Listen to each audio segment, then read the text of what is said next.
주님의 평화가 함께하기를 축복합니다.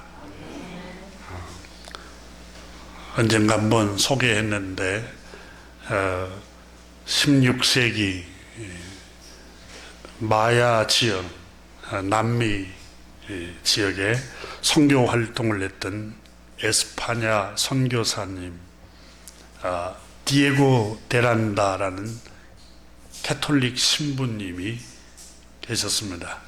이분이 당시에 이 남미에서 선교 활동을 하면서 보았던 것을 기록을 해놨습니다. 이 기록이 란다의 육간다 견문록이라는 책으로 나왔는데, 이 책을 읽다가 보면은 인간이 이렇게 사악하고 너무너무 악하구나라는 걸 발견하게 됩니다. 특별히 그 책에 보면은 그 책 28챕터에 읽다 보면은 잔인하고 더러운 육간다 사람들의 모습을 기록을 해놨습니다. 그때 당시에 그 지역 사람들 인신을 공양을, 사람 몸을 신에게 바치는, 살아있는 몸을 바치고 인간의 피를 흘려서 그 피를 신에게 바치는 그런 일들이 일어나고 있었던 것입니다.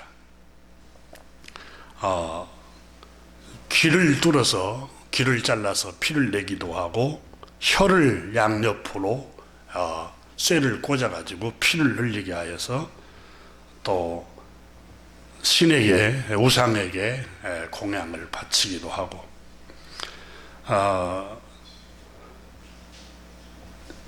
그 책을 읽으면 정말 참 인간이 어떻게 이렇게 사악할 수 있을까 할 정도입니다.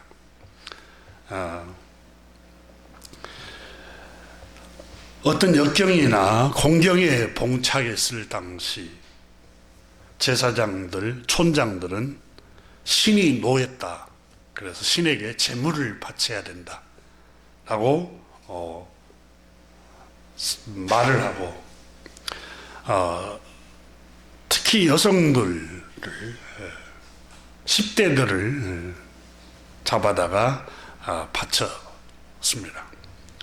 또 어떤 사람들은 신앙심이 너무 열정적으로 이렇게 고양되어서 어린 자식을 자기 공약물로 신에게 바치기도 했다고 그의 책에 기록을 해놨습니다. 심지어 이 촌장, 제사장들이 희생물로 사람들을 잡아다가 돌 위에, 높은 제단 돌 위에 눕혀놓고 팔다리를 붙잡고 그의 살아있는데 가슴을 이렇게 돌칼로 이렇게 갈라버려서 잔인할 정도로 손을 집어넣어서 그 심장을 꺼내는 그것까지 그 책에 기록하는 걸 보니까 정말 못 읽겠더라고요. 이 책을. 진짜 이렇게 잔인하구나, 인간이. 마치 성난, 그 책에 이렇게 적었습니다. 마치 손에 집어서 심장을 움켜쥐고는 마치 성난 호랑이처럼 산채로 끄집어내었다, 이렇게 적었습니다. 이 선교사 신부님이 본 광경을 이렇게 적었습니다. 이것을 접시에 올려 제사장에게 주었고, 제사장은 아주 재빠르게 신선한 피로 신상을 조각한 우상의 얼굴에 그 피를 문질렀다, 이렇게 적었습니다. 어떤 경우에는 신전의 높은 단과 돌에서 인신을 공양한 후에 이미 죽어서 시체가 된 희생자의 몸을 단 밑으로 굴리기도 했고, 그 밑에 있던 행정관들이 시체를 붙잡아 손발을 제외한 몸통 전체 가죽을 벗겨 벌거벗은 제사장이 자기 몸에 희생자의 가죽을 쓴 채 사람들과 함께 춤을 추었다. 이렇게 희생된 사람들은 신전의 광장에 묻히는 것이 일반적이었지만 촌장들과 먼 좋은 사람들이 시체를 가져다가 나누어 먹기도 했다. 이렇게 적었습니다. 얼마나 잔인합니까? 이런 일이 실제로 일어났을까? 믿기지 않는 일이지만 복음이 들어가기 전에 인간이 무지와 또 미개한 것 때문에 자연재해가 일어나고 질병이 찾아오고 여러 가지 우환이 들끓으면 국가에 어려운 일이 생기면 이렇게 산 사람들을 신에게 제물로 이렇게 바쳤습니다. 그런데 남미에서만 그런 일이 일어난 게 아닙니다. BBC 방송에서 한번 영국의 고대 사회에서도 신에게 살아있는 사람을 공양으로 바쳤다고 보도를 합니다. 고고학자들이 자료에 의하면 남미, 북미, 아프리카, 아시아, 유럽까지 자연재해로 발생한 재난과 질병과 우환, 가뭄이 여러 가지 어려움이 생길 때 신이 노했다고 생각하고 신에게 저주를 받았다고 생각하고 신의 노여움을 풀어주고 재앙을 멈추게 해야 하는 것이 바로 사람을 피를 바치고 인신을 사람 몸을 공약물로 바쳐야 재앙이 그친다라고 생각했다는 겁니다. 이게 무시무시한 일인데 실제로 2010년도에 인도에서 한 힌두교 사원에서 사람을 제물로 바치기 위해 살해한 사건이 일어나서 우리나라 일간지에 보도가 되었습니다. 천인공노할 사악한 일이 현대 사회에서도 아직도 벌어졌다는 것입니다. 13세기에는 기록에 의하면은 멕시코 그 지역인데 아스텍 문명에서 태양신을 숭배했다고 합니다. 태양신. 그런데 성경에 여러분 에스겔서에 보면은 태양신을 섬기고 있는 장로들이 나옵니다. 에스겔서에도 기록이 되고 있습니다. 그 멕시코에서 기록에 하면 1년에 2만 명을 잡아서 사람을 잡아서 신에게 제물로 바쳤대요. 여러분 상상이나 합니까? 이 마야 문명에 주로 신에게 바친 사람들이 10대 여자들이었다고 합니다. 마야의 사제들은 물속에 사는 신들이 노하는 것을 막으려고 처녀를 성스러운 우물에 빠뜨렸대요.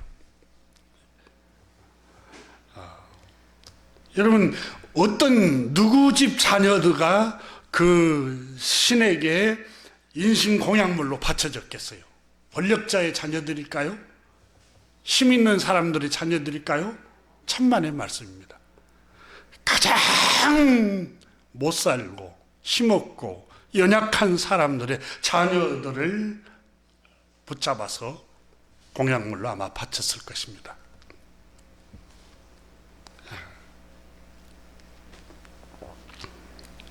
얼마나 사악한 짓입니까? 창세기의 6장에도 노아 때 사람들이 음란하고 마음의 생각과 행실이 부패하고 사악함 때문에 하나님이 물로 다 멸망시켰다. 이 사악했다.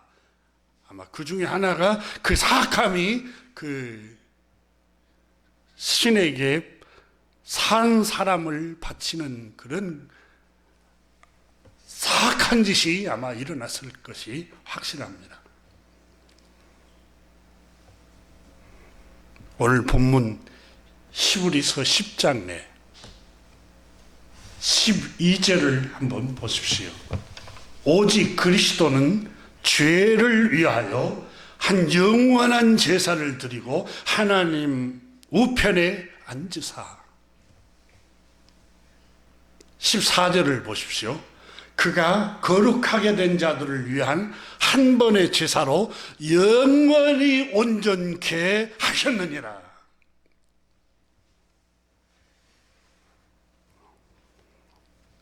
인류의 모든 저주와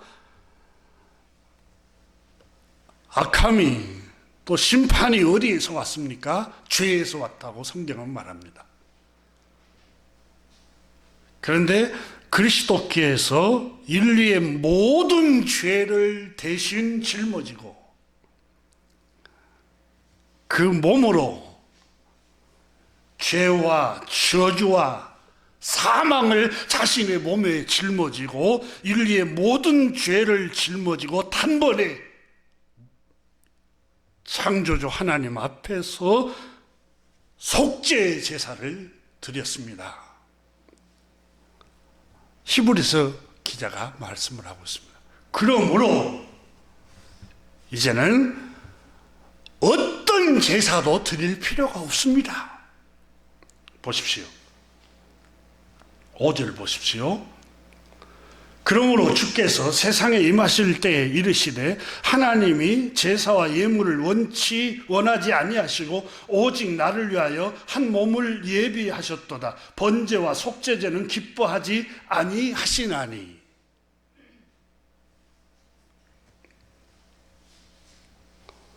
팔 절 보십시오. 위에 말씀하시기를 주께서는 제사와 예물과 번제와 속죄제는 원하지도 아니하고 기뻐하지도 아니하신다 하셨고, 번제와 속죄 제사가 하나님이 기뻐하시지도 않고 원하시지도 않습니다. 왜냐하면은 하나님의 아들 우리 주 예수 그리스도께서 인류의 모든 죄와 저주와 사망과 심판을 대신 그 몸으로 십자가에서 단번에 다 지시고 그 피를 흘림으로 인류의 죄를 속량해 버렸습니다. 그러므로 다른 제사가 필요 없습니다. 이제 더 이상 희생 제사를 드릴 필요가 없습니다. 이게 오늘 본문의 주제입니다. 그리고 신약성경이 말씀하고 있고요.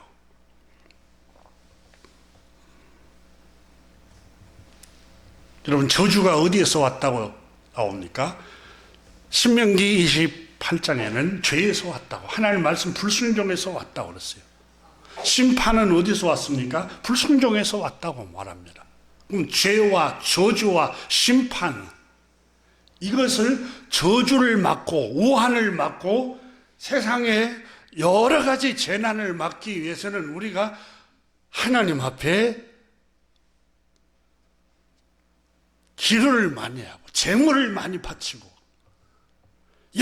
열심으로 우리가 하나님 앞에 번제를 드리고 물질을 바치고 이래야만이 하나님의 저주가 그칩니까? 그렇지 않다는 거예요. 이미 하나님의 아들 우리 주 예수 그리스도께서 죄와 저주와 심판을 그 몸에 다 짊어지고 십자가에서 인류의 모든 죄와 저주를 다 속량해 버렸다는 거예요. 그러므로 다시는 번제를 드릴 필요도 없고, 소와 양을, 구약 성경에 나온 것처럼 소와 양을 끌고 와서 피를 흘려서 제사를 드릴 필요도 없습니다. 이제는 돈을 어마어마하게 가지고 와서 하나님 전에 바칠 필요도 없습니다. 왜 그렇습니까? 예수 그리스도께서 그 몸으로 온전한 제사를 하나님 앞에 그 피를 흘림으로 그 피로 하나님께서 영원한 제사를 다 드려버렸습니다.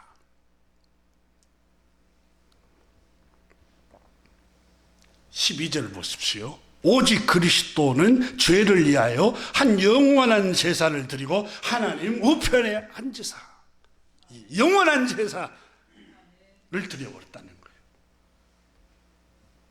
그러면 구약의 제사는 영원한 제사가 아닐까요? 아닙니다. 오늘 성경에 말씀을 하고 있습니다. 구약의 제사를 3절에 이렇게 말합니다. 그러나 이 제사들에게는 해마다 죄를 기억하게 하는 것이 있었나니, 있나니 이는 황소와 염소의 피가 능히 죄를 없이 하지 못합니다. 구약의 제사는 소와 어린 양, 염소로, 흠없는 염소로 하나님 그들이 피를 흘림으로 그 피를 가지고 성소에 들어가서 뿌렸습니다. 그 피로 속죄 제사를 드렸지만은 그 제사는 임시 방편이었습니다.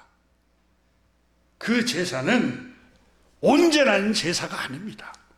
그 제사는 앞으로 오실 온전한 제사를 드리실 하나님의 아들 우리 주 예수 그리스도의 그림자에 불과하고 표상에 불과합니다.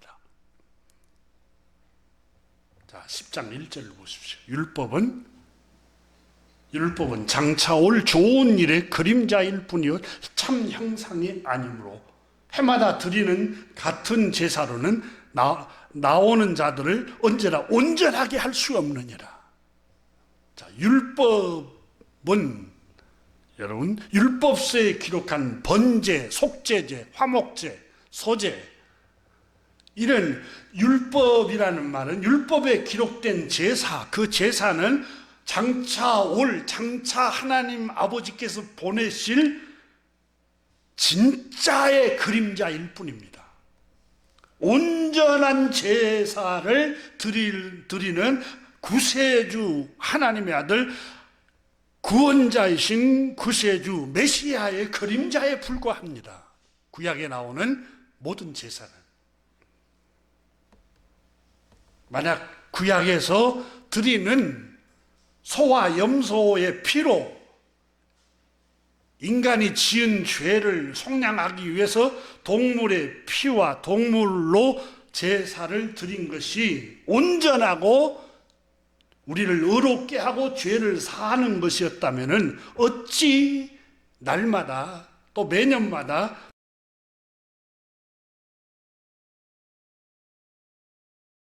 반복해서 드리겠습니까? 온전치 못한 것이기 때문에 그것은 그림자일 뿐이요 참 형상이 아닙니다. 이렇게 말씀을 하고 있습니다. 그러면서 4절에 이는 소와 어린 양, 염소의 피가 능히 죄를 없이 하지 못합니다. 온전하게 죄를 의롭게 할 수가 없습니다. 이건 앞으로 진짜 온전하게 죄를 없애시는 하나님의 아들 예수 그리스도의 그림자로 미리 보여주는 것입니다. 이렇게 말씀하고 있는 것입니다.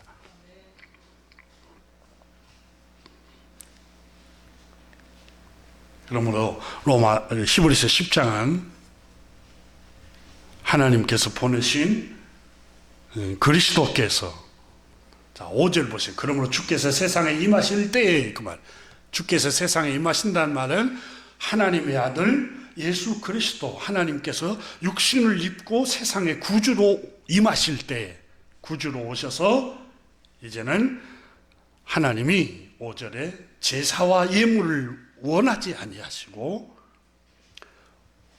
오직 나를 위하여 한 몸을 예비하셨는데 번제와 속죄제는 기뻐하지 아니하시고 이에 내가 말하기를 하나님이 보시옵소서 두루마리 책에 나를 가리켜 기록된 것과 같이, 두루마리 책 구약 성경의 예언서에 율법서에 하나님의 아들 예수 그리스도께서 인류의 죄를 짊어지고 속죄의 어린 양으로 오실 것입니다 라는 이 기록된 말씀과 같이 하나님의 뜻을 행하러 왔습니다. 예수님이 하나님의 뜻을 행하러 왔습니다. 그러므로 이제는 주께서는 8절에 제사와 예물과 번제와 속죄제는 원하지도 않고 기뻐하지도 아니하신다 하셨습니다. 왜 그렇습니까? 하나님이 보내신 우리 구주 예수 그리스도께서 10절에 예수 그리스도의 몸을 단번에 들이심으로 말미암아 우리가 거룩함을 얻었습니다. 우리가 의롭게 되었고 죄 용서함을 받았고 영원히 우리가 죄에서 속량을 받았습니다.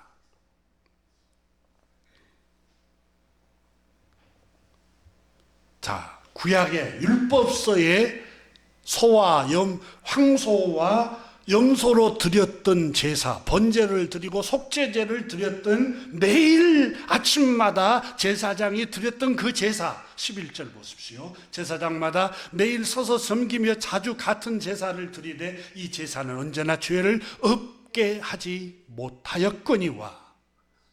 그 구약 성경의 번제로 드리고 속죄제를 매일매일 제사장이 소와 양을 잡아서 그 피로 성소에 제단을 뿌려서 그 피로 제사를 드렸지만은 그것은 온전하게 죄를 없애하지 못했습니다.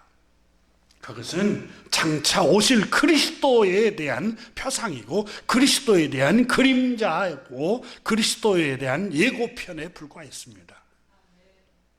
오직 12절에 오직 그리스도는 죄를 위하여 죄를 속량하기 위해서 죄값을 치르기 위해서 우리의 죄를 다 짊어지고 우리의 죄와 저주와 심판을 그 몸에 다 짊어지고 하나님 앞에 우리를 의롭게 하시기 위해서 영원한 제사를 하나님께 드렸습니다.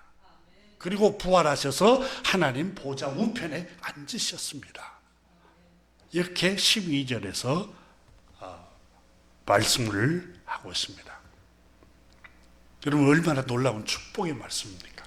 그럼에도 불구하고 거짓된 종교와 잘못된 교회, 거짓된 목회자들이 물질을 많이 바쳐야 복을 받고 저주가 물러가고, 또 우리가 하나님 앞에 정성을 바치고 뭘 기도를 바치고 또 헌신을 하고 우리가 재물을 바쳐야만이 저주가 물러가고 축복이 옵니다. 이렇게 거짓 선동을 합니다. 성도들이 속지 말아야 합니다.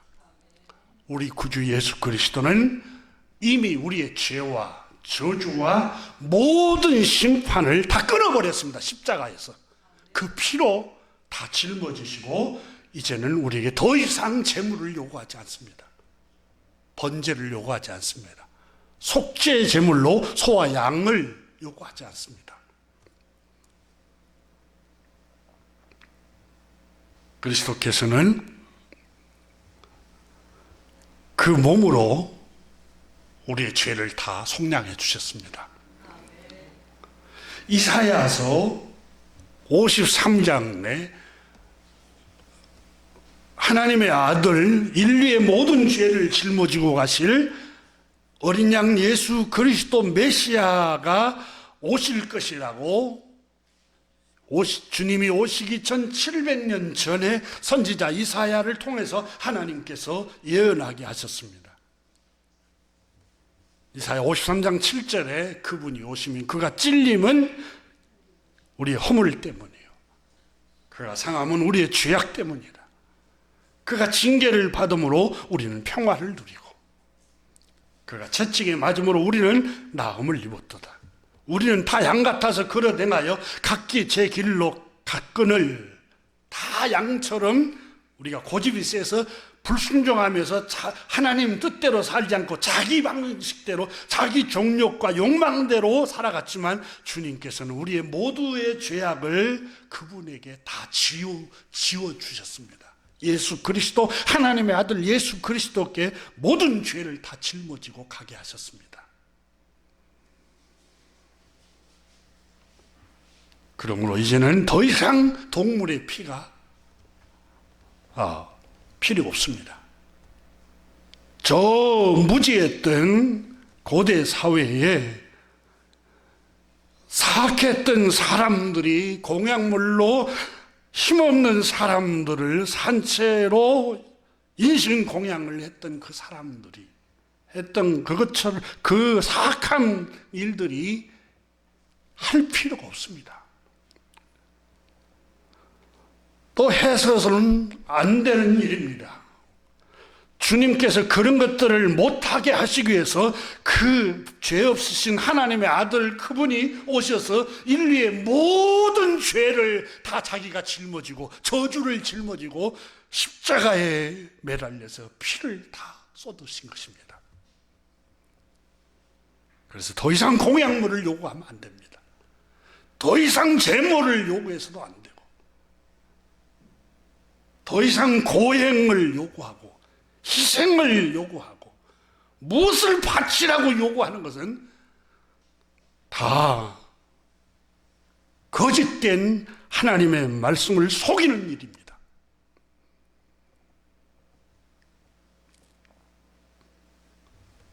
하나님께서는 선하심과 그 인자하심이 영원하도다, 끝이 없도다 그랬습니다.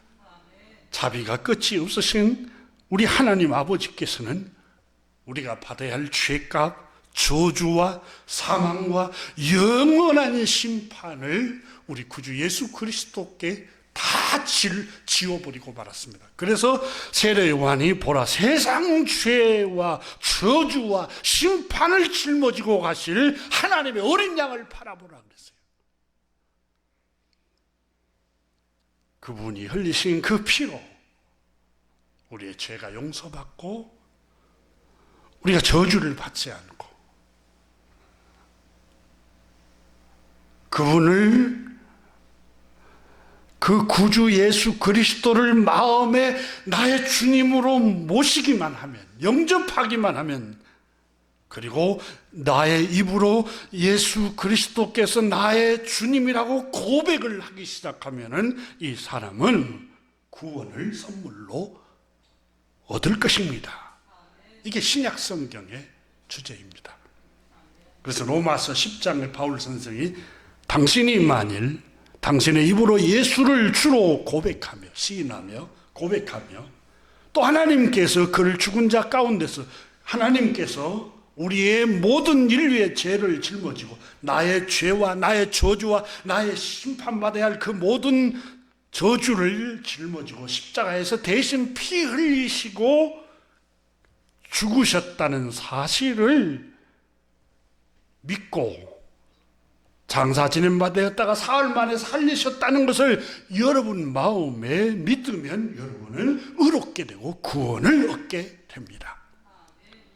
사람이 입으로 믿어 고백하고 의에 이르 의롭게 되고 마음으로 믿고 의롭게 되고 입으로 고백하여 구원에 이르게 됩니다.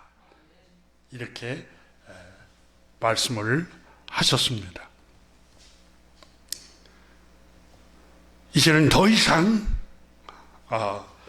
번제가 필요 없고 속죄제가 필요 없습니다.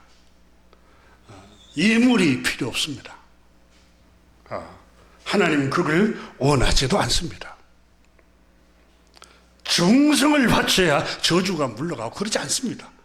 이미 우리는 하나님 앞에 정성을 다 바칠 수 있는 그런 온전한 사람이 못 됩니다. 부족한 걸 알고 그리스도께서 오셔서 다 해결해 주신 것입니다.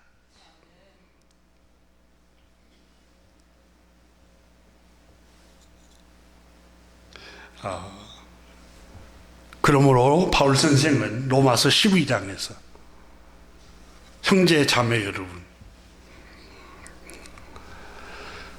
하나님의 자비하심을 입어 여러분에게 권합니다. 여러분이 믿음으로 구원받았으니까 값없이 그리스도께서 우리의 모든 죄와 저주와 심판을 다 짊어지시고 십자가에서 대속의 죽음을 통해서 그 피로 우리의 죄를 속량하셨으니 우리는 그 값없이 그 피로 죄 용서함을 받고 그 피로 우리에게서 저주가 물러갔고 우리가 의롭다함을 입은 사람들입니다. 그러므로 우리는 이제는 우리의 몸을 하나님 앞에 산 제물로 드려야 합니다.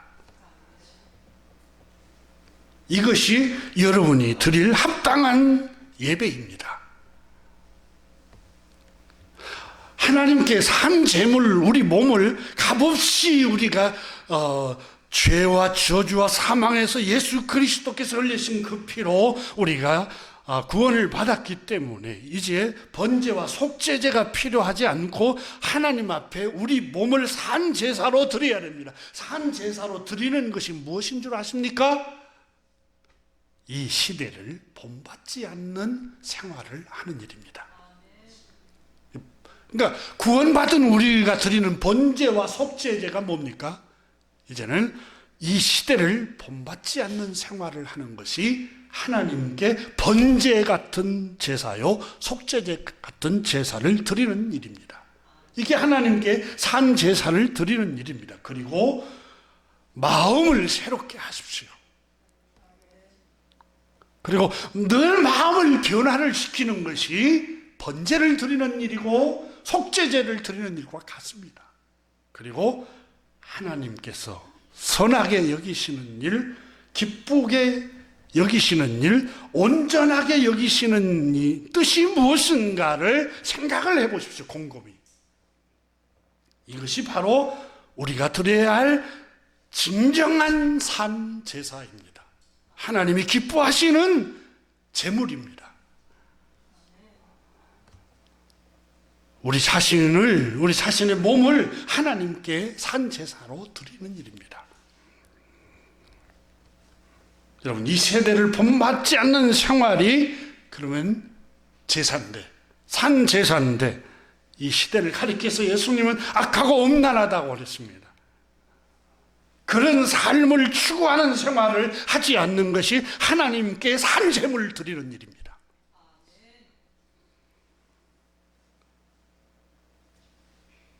하나님께서 선하게 여기고 기쁘시게 여기고 온전하게 여기시는 뜻이 분별을 하십시오. 곰곰이 숙고하고 생각해 보십시오. 하나님께서 뭘 가장 기쁘게 여기시는가를 생각해 보십시오. 바울 선생은 로마서에 율법이 구약성경 전체가 말하려고 하는 하나님의 생각, 하나님의 선하심, 하나님의 기뻐하신 뜻, 하나님의 온전하신 뜻이 구약성경 율법은 뭐라고 말합니까? 그것은 바로 이웃에게 악을 행하지 않는 일입니다. 바로 그것은 이웃을 사랑하는 일입니다.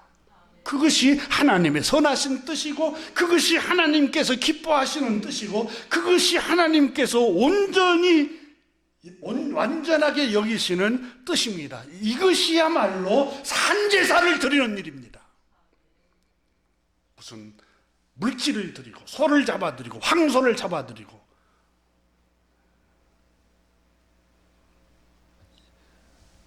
돈을 많이 갖다 바치고 이런 게 아니라, 여러분, 진짜 산 제사는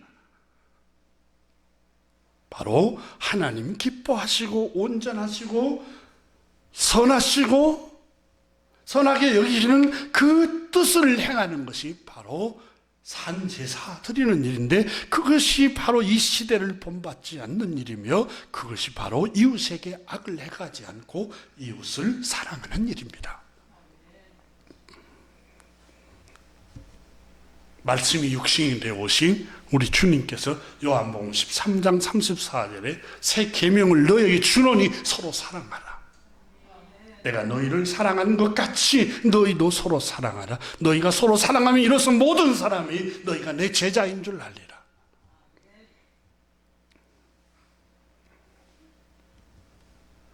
서로 사랑하는 것이 하나님의 뜻입니다. 하나님의 선하심입니다. 하나님의 기뻐하시고 온전하신 뜻입니다. 그러면 사랑이 무엇일까요? 로마서 13장 8절 이하에서 피차 사랑의 빛 외에는 아무에게든지 아무 빛도 지지 말라. 남을 사랑하는 자는 율법을 다 이루었느니라. 율법을 다 이루었단 말은 율법의 중심 사상, 율법이 말하려고 하는 것은 이웃을 사랑하라는 겁니다. 그럼 이웃을 사랑하는 일이 무엇입니까? 이미 우리가 로마서를 공부해서 다 살폈습니다. 간음하지 마십시오. 살인하지 마십시오.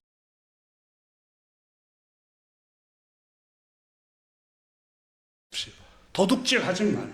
탐내지 말라.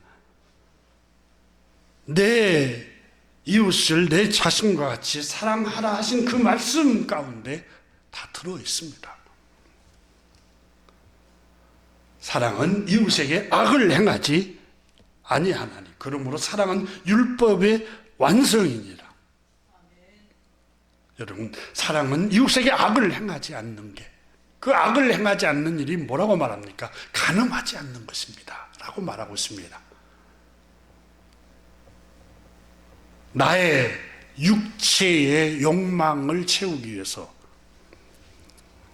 이웃에게 악을 행하는 일, 이것은 그런 일을 행하면서 기도는 열심히 하고 예배는 열심히 드리고 성가대도 하고 찬양도 뜨겁게 하고, 이건 정말 종교의 행사에 불과하지, 진짜 산 제사는 정말 너희가 예수 그리스도께서 흘리신 그 피로 값없이 죄와 저주와 사망에서 구원을 받고 어렵게 되었다면 이제는 그런 제사 말고 산 제사를 드리십시오.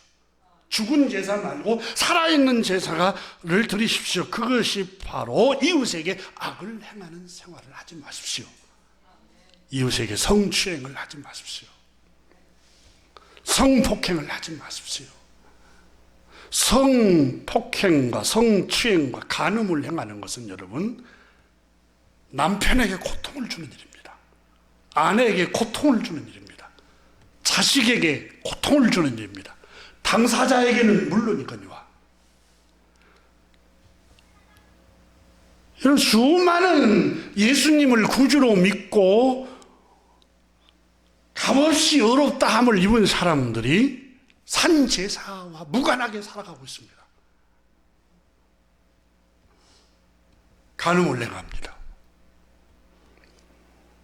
얼마나 많은 고통을 이웃에게 주고 있습니까?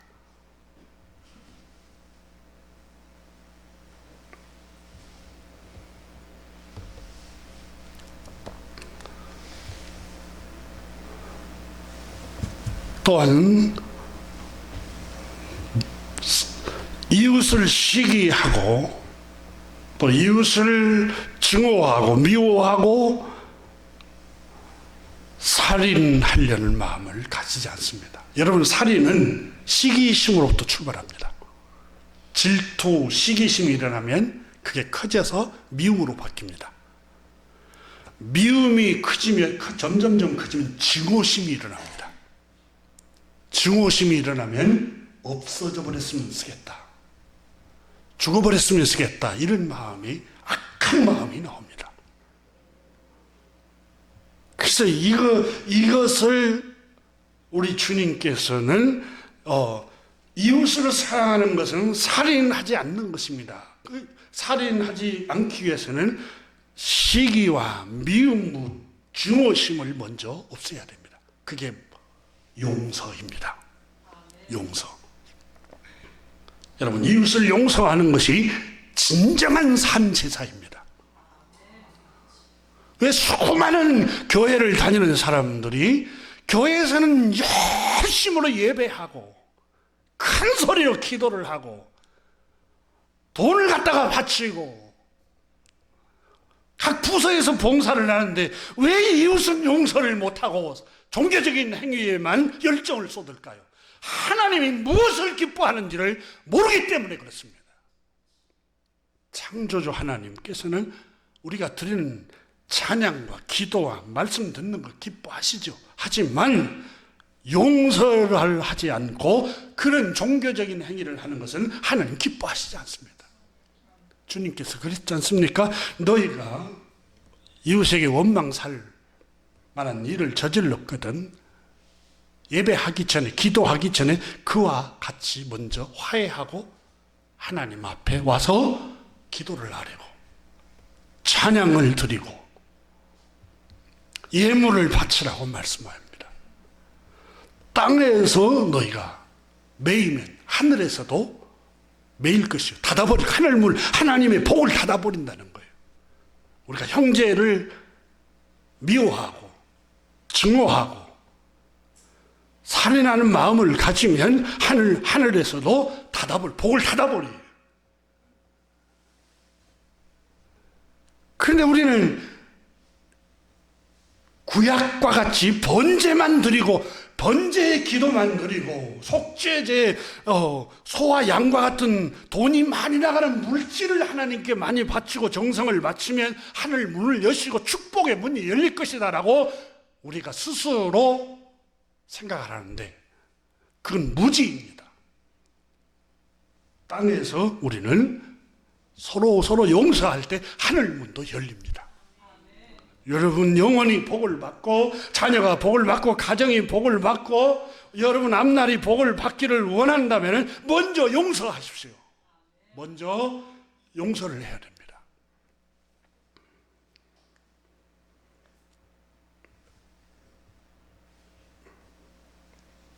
오늘 우리가 읽은 히브리서 10장 말씀은 참으로 놀라운 말씀을 우리에게 해주고 있습니다. 이걸 모르니까 교회에 속습니다. 성도들이 거짓 목회자들에게 속습니다.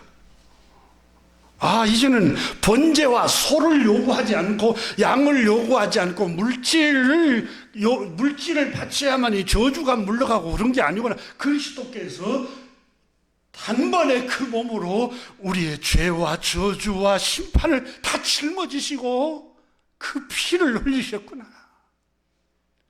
그 은혜에 감사해서 물질도 드리는 거고, 그 은혜에 감사해서 기도를 드리고, 그 은혜에 감사해서 찬양을 하고 노래를 하는 겁니다. 저주가 물러가고 축복을 받기 위해서 헌신하고 물질을 바치고 기도를 바치는 게 아닙니다.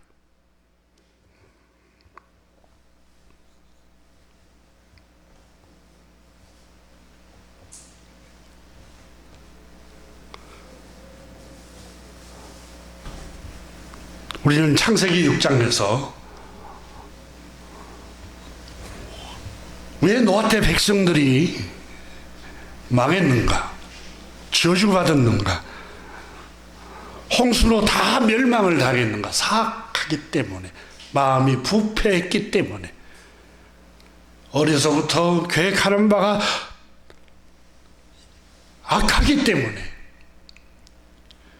하나님의 형상을 잃어버리고 육신이 되었기 때문에, 육체의 욕정을 따라서 악하고 음란하게 살았기 때문에 하나님께서 심판하셨습니다. 라는 점을 살피면서 바울 선생도 로마서 8장에서 육신의 생각은 사망이요, 이렇게 구약 성경을 해석을 했습니다. 육신의 생각 이건 하나님과 원수가 되나니, 왜냐하면 하나님의 말씀에 굴복하지 아니할 뿐만 아니라 할 수도 없습니다.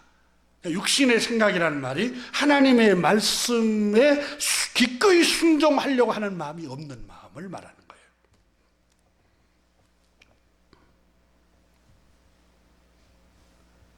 바로 이 불순종 때문에 사망이 세상에 들어왔습니다. 로마서 6장 23절에 죄의 삭은 사망이요, 이렇게 선언하고 있습니다. 죄가 뭡니까? 성경 원문에 헬라말로 하말티아라고, 관역에서 벗어났다, 빗맞았다, 위반했다, 하나님의 법을 어겼다, 하나님의 법이라는 관역에서 빗나가는 걸 말하고 있습니다. 모든 사람이 하나님의 법에서 벗어나갔다는 겁니다. 어려서부터 생각이 악한 생각을 갖고 있었기 때문입니다. 그래서 레위기 16장에서 이 모든 사람이 하나님 말씀의 관역에서 벗어나는 불순종의 삶을 살았기 때문에 그 죄를 용서받기 위해서는, 용서받을 수도 없지만 용서받기 위해서는 하나님께서 임시 방편으로 죄값은 사망이요, 죄를 범하는 사람은 그 벌을 받아야 되는데, 죄를 범하는 사람, 이웃을 살해한 사람은 구약 성경 율법서는 자신도 죽임을 당할 것이라고 말씀했습니다. 그러니까 이는 이로 눈은 눈으로 죄값을 받아야 된다는 거예요. 이게 하나님의 법이에요.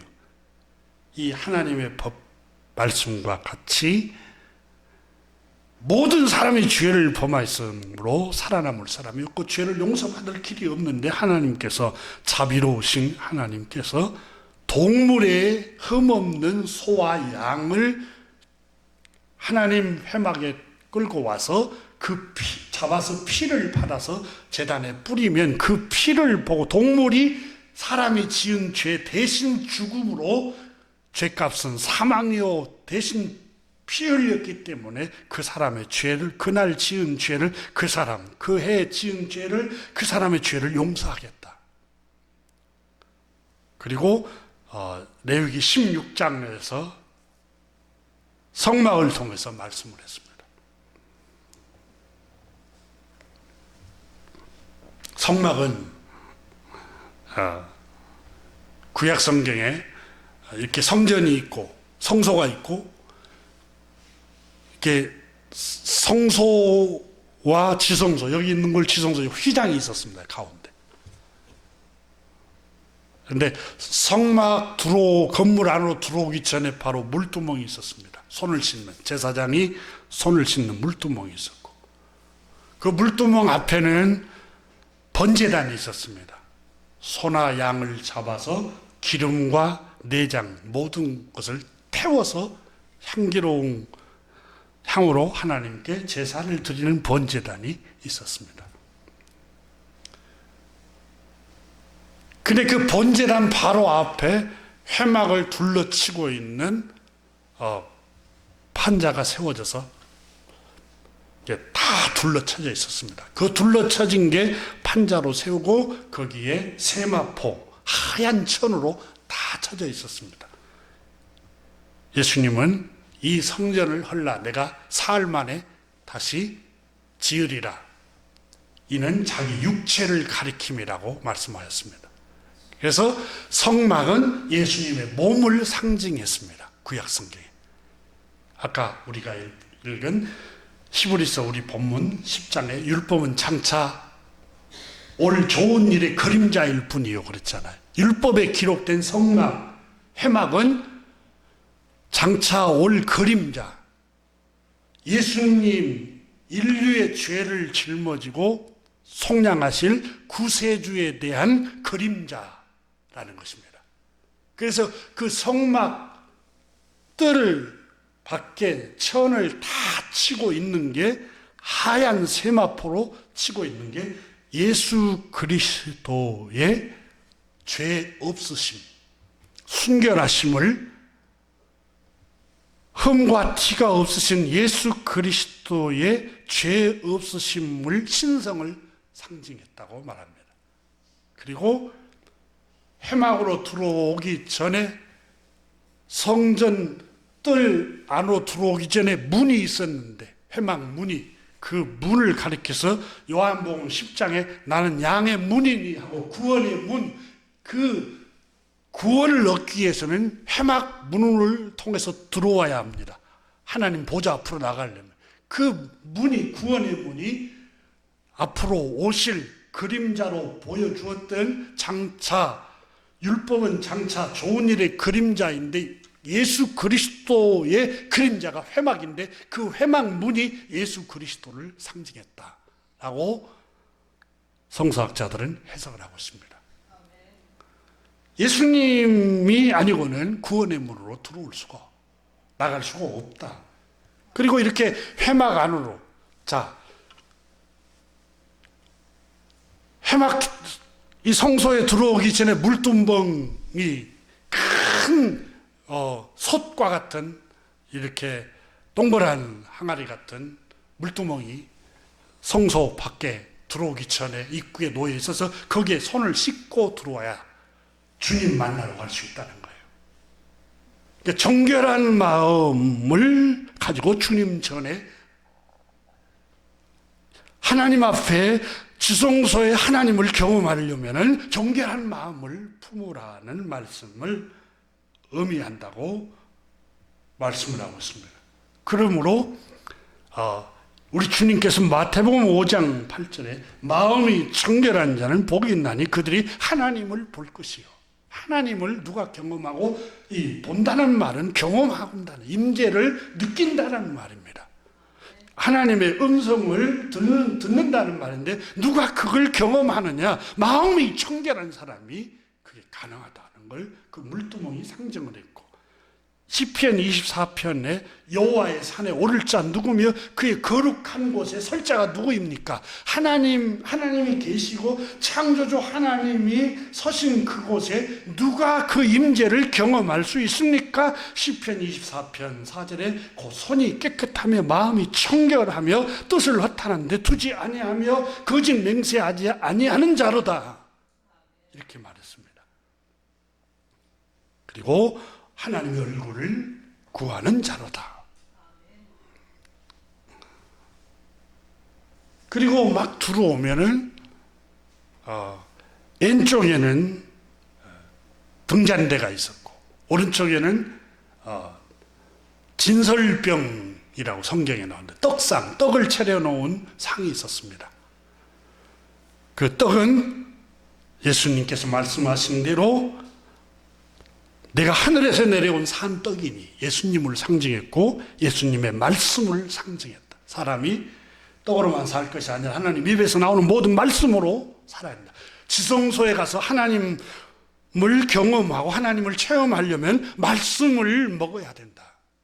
그리고 그 다음에 왼쪽에는 등잔대, 촛대, 등잔대가 있는데 그 등잔불이 나를 비추고 세상을 비추는 그리스도를 의미했다. 이렇게 설명을 성서학자들은 하고 있습니다. 그리고 이제 성막에 들어오면 지성소와 성막 사이에 휘장이 이렇게 있었습니다.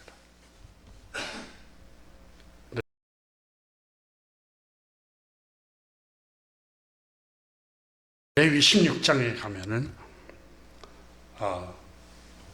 아론의 두 아들이 지성소에 나갔다가 죽는 일이 있었습니다. 이렇게 기록하고 있습니다. 그들이 그렇게 죽은 뒤에 주님께서 모세에게 말씀하셨습니다. 그러니까 이 지성소는 하나님의 임재가 있는 곳이고 이 지성소 안에 법궤가 있었습니다. 이런 궤짝이 금으로 입힌 궤가 있었습니다. 이걸 그 위에 그 네 기퉁 위에 그룹들이 있었다고 그랬습니다. 천사의 형상을 만든 그룹들이. 그런데 그걸 보자기로 덮여 있는데 그걸 속죄소라고 설명을 했습니다. 바로 속죄받기 위해, 속죄소가 바로 이 휘장 안에 하나님의 임재가 있는 이 하나님 앞에 속죄소가 있었는데 그 속죄소를 덮고 있는 이 속죄소 그 안에는 하나님의 법궤가 들어있었어요. 하나님의 말씀이 기록되어 있는 두 돌판이 들어있었습니다. 하나님의 그 속죄소를 시은소라기도 하고 하나님 보좌, 하나님 임재하는 곳이라고 합니다. 하나님의 임재를 경험하기 위해서는 바로 이 지성소로 나가야 되는데, 근데 하나님은 너무 거룩하고 의로우셔서 이 지성소로 함부로 나가면은 죽는다고 말씀하셨습니다. 그런데 제사장 아론의 두 아들 제사장이 함부로 지성소에 들어갔다가 하나님께서 그 두 사람을 목숨을 데려가 버렸습니다. 그리고 모세에게 제사장이 이 지성소에 들어올 때는 함부로 들어오지 말고 1년에 한 번만 들어오라고 말합니다. 그게 7월 10일입니다. 그리고 이 날을 들어올 때는 반드시 대제사장이 황소, 소, 흠없는 소와 또 흠없는 어린 양의 피를 들고 와서 그 속죄소 위에 7번 그 피를 산 동물을 죽여서 그 피를 받아가지고 와서 피를 뿌리라고 말합니다. 그럼 뭘 상징합니까? 죄를 범하면 피를 흘려야 하는 죽음이다. 이 피를 흘리는 대가를 지불해야 너희 죄가 용서받을 수 있다. 그러면서 대제사장이 그렇게 동물의 피를 들고 와서 그 피를 뿌려야만이 너의 죄를 용서하겠다. 이것이 바로 레위기 16장에 기록되어 있는 말씀입니다. 그러면 구약에 여러분 1년에 한 번 속죄 제사가 있고 매일 속죄제를 드리는 날도 있었어요. 그것은 대제사장이 아니라 제사장이 성소에서만. 그러면은 어린 양과 소가 얼마나 많이 희생됐을까요? 한 사람이 죄를 짓고 두 사람이 죄를 지면 오는 사람마다 동물의 피를 갖다가 바쳐서 그 피로 죄 용서함을 받았다면, 무지하고 사악한 우리 고대 선조들은 인신을, 사람을 공양을 해서, 살아있는 사람의 피를 흘려서 그 피를 공양을 해서 신을 달랬다고 역사에 기록되지 않습니까? 이런 처참한 상태에 있는 인간의 상태를 하나님께서 불쌍히 여기시고 긍휼히 여겨주셔서 이제는 다시는 동물의 피를 흘릴 필요도 없고 사람들을 무지하고 사악함 때문에 산 사람들을, 힘없는 사람들을 희생할 필요도 없고 하나님의 아들, 구세주, 내 아들, 하나님께서 말씀하시기를 죄 없는 내 아들을 세상에 보내서 인류의 모든 죄와 저주와 사망을 다 짊어지고 단번에 영원히 죄를 씻을 수 있고 저주를 단절시켜 버릴 수 있고 영원한 심판이 없게 하는 그 놀라운 속죄제의 제사를 하나님의 아들 예수 그리스도를 통해서 단번에 십자가에서 드려버린 거예요. 그것이 오늘 본문에 나오는 히브리서 10장의 말씀입니다. 9장부터서 계속해서 우리에게 말씀을 하고 있습니다. 자, 9장을 여러분 한번 보시면 9장 26절에 그러면 그가 세상을 창조한 때부터 자주 고난을 받아야 할 것이거든. 이제 자기를 단번에 제사로 드려 죄를 없이 하시려고 세상 끝에 나타나셨느니라.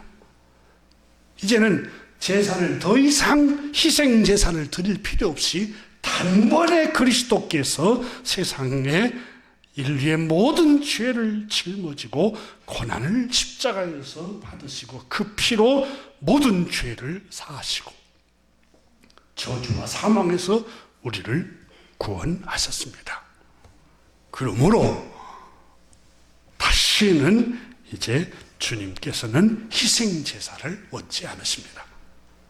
다시는 동물의 피나 사람의 피를 흘리는 일을 하나님이 원치 않으십니다. 하나님께서는 번제를 드리고 속죄제를 드리는 걸 기뻐하지 아니하십니다. 5절에 10장 5절에 말씀합니다.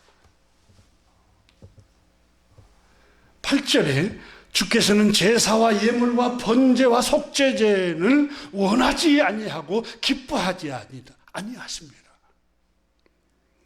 왜 그렇습니까? 하나님의 아들 예수 그리스도께서 10절에 몸을 단번에 들이심으로 말미암아 우리가 거룩함을 얻었노라.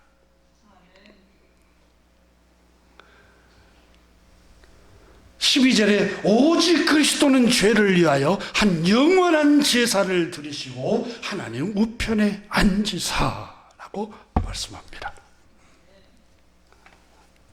그러므로 우리는 값없이 우리 구주 예수 그리스도를 통해서 죄 용서함을 받고 저주와 사망에서 그리스도의 십자가의 피로 구원받았습니다.